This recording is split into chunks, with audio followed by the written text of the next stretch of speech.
ようございます。ケンです。今日は2026年6月のテスラを月間総括として振り返っていきます。6月のテスラは本当に重要な1ヶ月でした。販売回復、FSD、ロボタクシー、サイバーキャブ、テスラエナジー、スペース X、ニュースだけを見るとかなり情報量が多い1ヶ月でした。では早速6月を振り返っていきますが、6月の前半でまず見えたのは販売の回復の兆しです。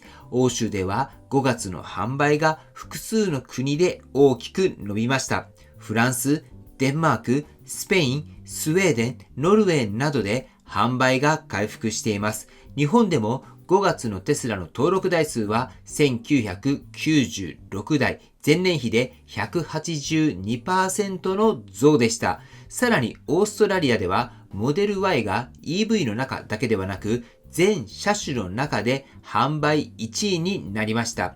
中国でも上海のギガファクトリーの5月の卸売販売が大きく伸びました。つまり6月前半に見えたのはテスラの需要は本当に崩れているのかという問いに対して少なくとも一部の地域では回復の兆しが出ているということです。次に重要なのが FSD です。6月の FSD はかなり大きな転換点に入りました。前半では FSD の欧州の承認が進みました。デンマークやベルギーで承認が広がり、オランダ、リトアニア、エストニアに続いて欧州での承認国が増えてきました。さらにオランダでは監視付きの FSD が人間の運転より 3.5 倍安全だったっていうデータも出ています。もちろんこれは今後も第三者の検証や長期のデータが必要です。ただそれでも重要なのはテスラが FSD の安全性を感覚ではなくデータで説明し始めたということになります。ここは大きな変化だと思います。一方で6月後半には FSD のリスクも表面化しました。テキサス州での死亡事故、NHTSA の調査、NTSB の調査、そして訴訟、市場が反応したのは事故そのものだけではありません。市場が恐れたのはFSD とロボタクシーの未来価値が揺らぐことです。今のテスラ株は単なる EV メーカーとして評価されているわけではありません。FSD、ロボタクシー、AI、オプティマス、エナジー、こうした将来価値が大きく織り込まれています。だからこそ FSD の信頼性に疑問が出ると株価は敏感に反応します。この6月はFSD は技術の競争から信頼の競争へ移ったと思います。これまではどれだけうまく走れるのか、どれだけ人間より優秀なのか、そしてどれだけ難しい道路を走れるのか、ここが中心でした。でもこれからは違います。事故が起きた時に説明できるのか、規制当局を納得させられるのか、社会が受け入れられるのか、つまり FSD の最大の壁は技術だけではなく信頼になり始めています。そしてその FSD とつながっていくのがロボタクシーです。6月のロボタクシー関連ではラスベガスで最大5000台規模の展開計画が見えてきました。またテキサス州グランドプレーリーではテスラ所有の自動運転車両の充電、清掃、修理、保管に使われる可能性がある施設の話も出ています。ロボタクシーを実際にサービスとして成り立たせるには車を置く場所、充電する場所、清掃する場所、メンテナンスする場所が必要です。つまりロボタクシーはソフトウェアだけではなく運用インフラのビジネスでもあるんです。6月はこの裏側の準備が少しずつ見えた1ヶ月だったと思います。そしてサイバーキャブです。6月後半には NHTSA が完全自動運転車に対する手動ブレーキペダル要件の撤廃を検討しているという報道もありました。これはサイバーキャブにとって非常に大きな意味があります。サイバーキャブは人間が運転する車ではありません。AI が運転する車です。つまり、モデル3やモデル Y の延長線ではなくて、全く違う利益モデルを持つ車と言えます。モデル3やモデル Y は EV を普及させることでした。しかし、サイバーキャブは売って終わりの車ではありません。走り続ける車なんです。乗客を運び、収益を生み続ける車です。つまり、所有する車から稼働する車への転換です。これが実現すれば、テスラのビジネスモデルっていうのは根本的に変わります。ただし、ロボタクシー市場はテスラだけのものではありません。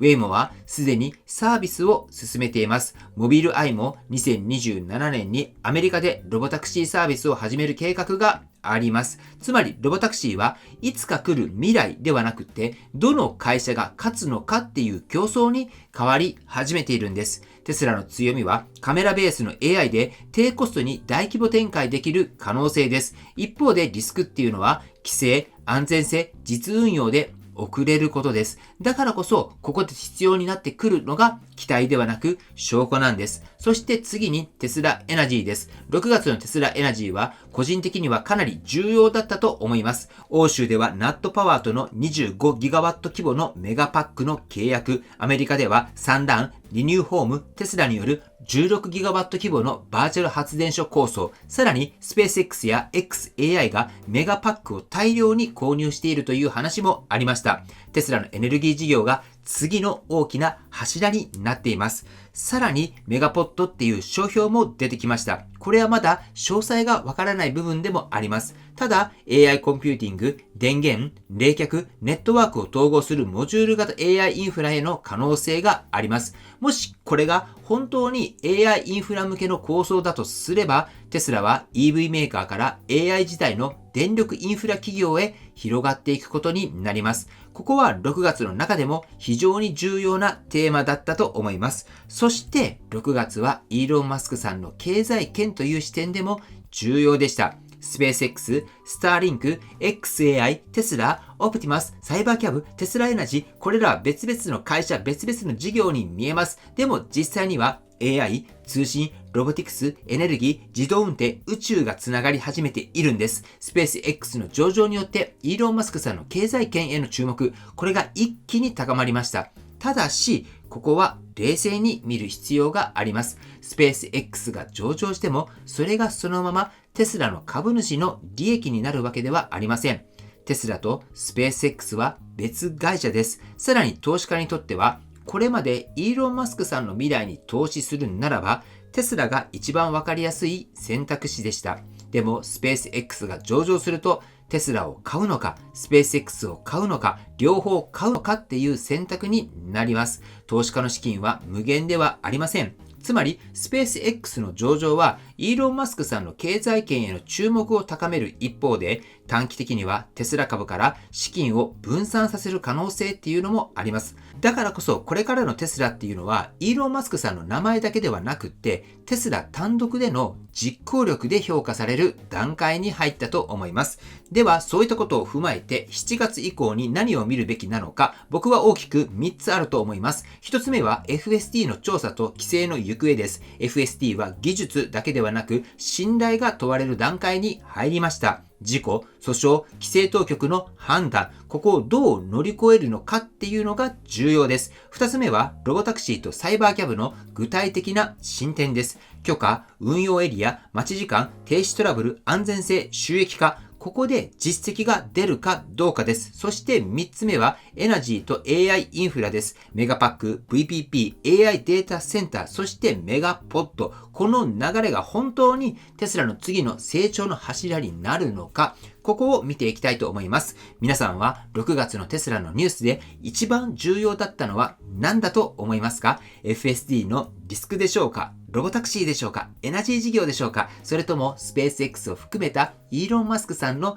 経済圏でしょうか？ぜひコメントで教えていただければと思います。はい、ということで本日の内容は以上です。今回の動画が参考になったと思われたら高評価をよろしくお願いします。僕の YouTube は毎日発信しています。僕の YouTube をご覧になってもらえばテスラの情報はほとんど網羅すると思いますので、チャンネル登録がまだな方はチャンネル登録の方をよろしくお願いいたします。では今日もご視聴していただきありがとうございます。テスラのある生活を楽しんでいきましょう。ではまた。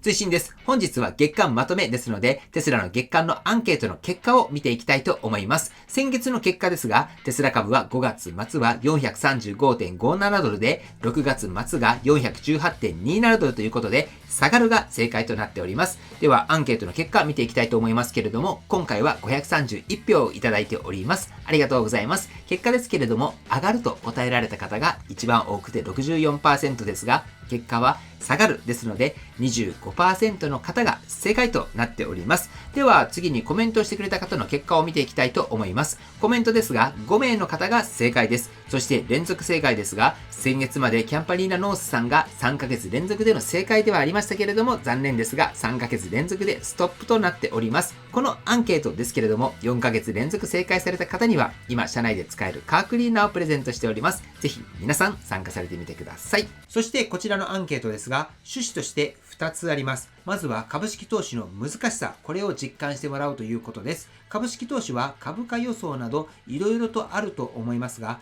実際に毎週やることでその難しさがわかると思います。そして株式投資で上がるのか下がるのか、それがわかる人なんていないっていうことも実感ベースでわかると思います。しかし毎週行い、自分はこういった理由から上がると思う、下がると思うと毎週考えることで自分の中の分析力も上がると思います。僕の YouTube ではテスラ株投資をされている方も非常に多く視聴されていて、投資をする際には何かしらの根拠や分析を持って投資をすると思います。その時に毎週自分なりの分析をすることは役立つと思います。ぜひ僕の YouTube を通じて毎週このアンケートは行っていますので、分析力アップ、そして他の方のコメントもぜひご覧になってみてください。そうすることでそういった視点もあるのかと勉強になると思います。そしてコメントを通じて参考になるコメントがあったら、いいねボタンを押してあげたり、コメントに返信されたりされてください。そしてコメント欄を通じて